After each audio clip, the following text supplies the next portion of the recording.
નમસ્તે મિત્રો, સ્વાગત છે આજના વિડીયોની અંદર। આજના વિડીયોમાં મારો એક મહત્વનો પ્રશ્ન એ છે, અશ્વને આજે દૂરી છે ટૂંકમાં એને જ્યારે છોડવામાં આવે છે એક જગ્યાએથી બીજી જગ્યાએ સાથે રહેતા હોય અને દૂર કરવામાં આવે તો એને અહંગરો લાગે કે નહીં। બસ આગળની વાત એમાં આવશે। વચ્ચે ગજાવરને બધા વિડીયો તમે જુઓ, આનંદ કરો અને છેલ્લે આ પ્રશ્નનો જવાબ તમે આપી શકતા હોય અમારી આખી વાત સાંભળીને મને આપો।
કેડી તો અડાડી ન થાય।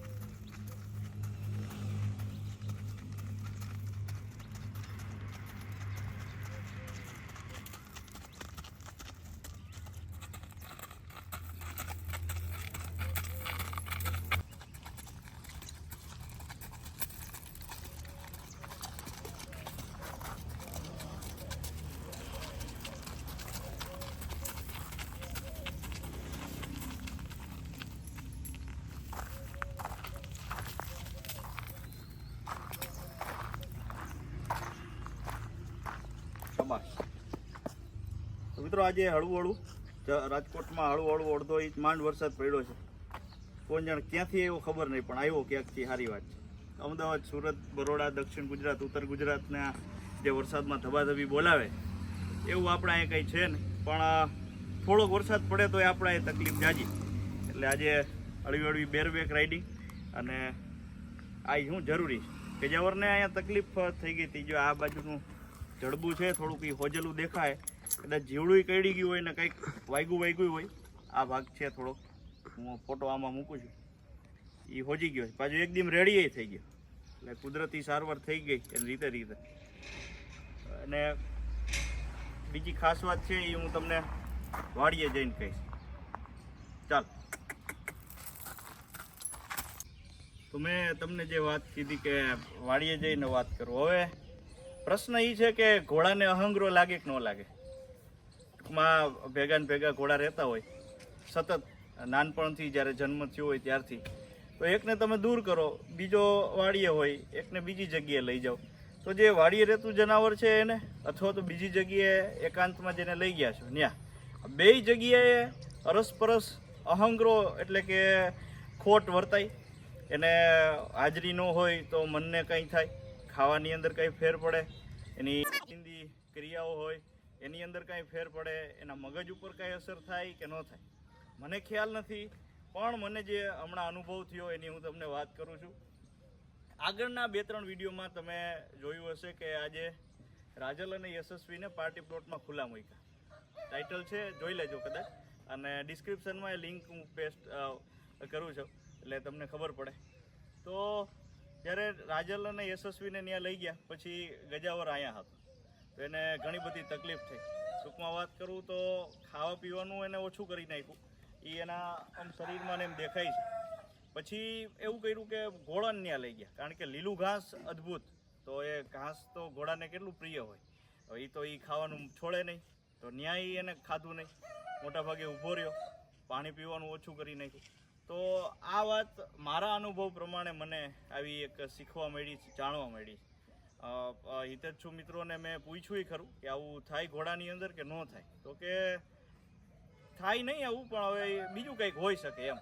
આપણે એક તર્ક એ લગાડ્યો કે ચોમાસાના હિસાબે આ માખ્યું, જો સ્ક્રીન ઉપર તમને દેખાય તો એ માખીને એવું બધું હોય તોય કદાચ એ કંઈ અસર થઈ હોય. ત્રીજી વસ્તુ એ થઈ કે એક દિવસ ઘોડાને જડવાનો ભાગ હોજી ગયો, ટૂંકમાં એ તો વળી કંઈ કહી છે, પાછું એક દીમાં રેડી થઈ ગયું. તો આવી બધી વસ્તુ તમને શીખવા મળે, કંઈક જાણવા મળે. મને આમાંથી આટલી ખબર પડી, બાકી આ રાજલને ને યશસ્વીને કોઈ ઉપાધિ નહોતી, એ તો સરસ રીતે ચરતા હતા, એનું રોજિંદી ક્રિયાઓ સરસ હતી, કારણ કે એને હથવારો એક હતો. અને કદાચ જો રાજલને એકલી મૂકવામાં આવે તો એની મને ખબર છે એને કાંઈ ફેર ન પડે. ગજાવરને ઘણો બધો ફેર પડ્યો, તમે જોઈ શકો છો. એની હાજરી ટૂંકમાં જોઈ, એને ત્યાં કોઈ પણ રીતે હાજરી અવશ્ય જોઈ એમ, બીજું કાંઈ નહીં. પછી અહીંયા આવ્યા પછી એ આમ પોતે ગુલતાનમાં આવી જાય અને મસ્તી કરવા માંડે, એ પ્રકારનું બધું થયું. અને આવ્યા મેડમ, આવો જો. એટલે આને તો કાંઈ વાંધો જ નથી, પણ અહીંયા કીધું થોડોક ઓલો હિચકાણનો પ્રશ્ન છે, તો એના હિસાબે કીધું આપણે વાં જવા દે, પણ સરસ થઈ ગયું, એમાં કાંઈ વાંધો નહીં. હવે વળી પાછા આવી ગયા છે ને એક દિવસમાં પાછું રેડી થઈ ગયું, કાંઈ ઉપાધિ નથી. રે પાછળથી પાટા મારે. યશસ્વી આજે કદાચ આ અઢી મહિના જેવું થયું છે, આ 27 તારીખે 7મા મહિનાની 3 મહિનાની થશે, તો બધા એને ઓલમોસ્ટ મોજ કરે, આનંદ કરે. હવે ચોમાસું એક ઉતરી જાય એટલે ઘણું, પણ રાજકોટમાં તો એટલો વરસાદ છે નહીં. આ ઓછા વરસાદે ઓલો મંદવાડ જાજો કે ને, એ આ મંદવાડ છે, માખ્યું મચ્છર આ તે. એટલે હવે આ તો કુદરતની ક્રિયા છે ને, ચાલવું પડે ને ચલાવવું પડે.